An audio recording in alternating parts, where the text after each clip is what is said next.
तुम्ही तुमच्या मुलाजवळ समजा 100 रुपये दिले आणि त्याला किराणा दुकानातून सांगितलं की सामान घेऊन ये आणि त्याने 27 रुपयांचं सामान घेतलं, तर किराणा दुकानदार त्याला किती पैसे परत देईल हे त्या मुलालाही समजलं पाहिजे. मग ते करायचं कसं?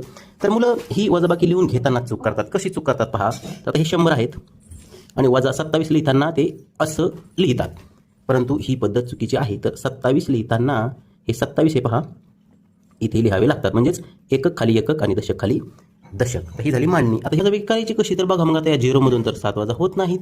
मग करायचं काय? तर पहा, हा व्हिडिओ तुमच्या मुलांना अवश्य दाखवा आणि जास्तीत जास्त शेअर करा. बघा, तर आता 0 मधून 7 वजा होत नाहीत, मग काय करायचं? तर 0ला कट करायचं आणि हा 0 वर जशाल तसा लिहायचा.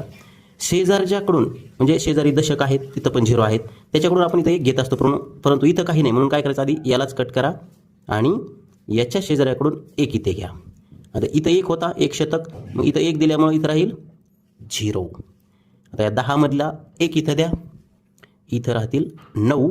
आता 10 मधून 7 कमी करा, खाली राहतील 3.